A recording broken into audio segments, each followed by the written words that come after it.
Opposition जमातों का नए वजीर आला खैबर पख्तूनख्वा के इंतखाबी अमल के बायकॉट का फैसला। नए कायदे ऐवान के इंतखाब के लिए सुबह 10 बजे शेड्यूल अब तक शुरू न हो सका।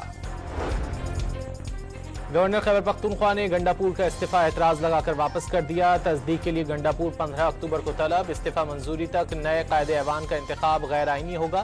फैसल करीम कुंडी का रद्द-ए-अमल।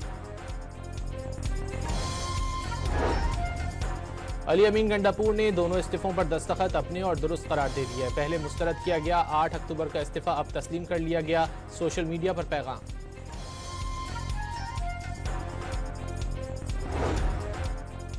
गजा अमन प्लान पर 20 से ज्यादा ममालिक का सरबराही इजलास आज मिस्र के शहर शर्म शेख में होगा। वजीर आजम शहबाज शरीफ वफ्द के हमरा रवाना। बरतानवी, फ्रांसीसी और कतरी क़यादत भी शरीक होगी।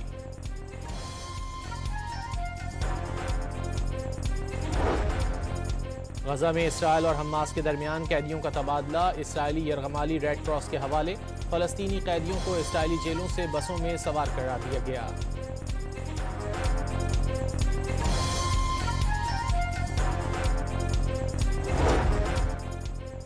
वज़ीर आला मरियम नवाज का पंजाब काबीना में तौसी का फैसला। साबिक स्पीकर राना इकबाल और मंशा भट्ट का बतौर वजीर हल्फ उठाने का इम्कान। अनूश रहमान को सीनियर मुशीर बनाने का फैसला।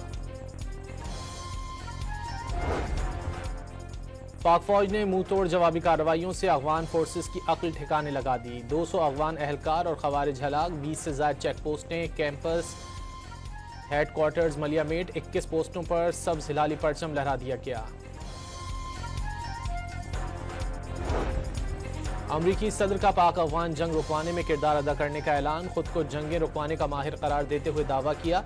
इसराइल से वापस आकर पाक अफगान तनाज़ा हल कराऊंगा।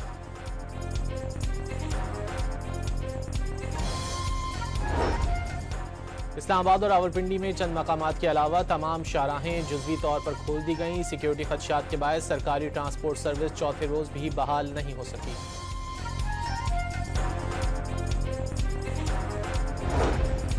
और मुल्क में रवां साल की चौथी कौमी पोलियो मुहिम का आगाज। 4.5 करोड़ से ज्यादा बच्चों को वैक्सीन पिलाने का हदफ मुकर्रर। विटामिन ए की इजाफी खुराक भी दी जाएगी।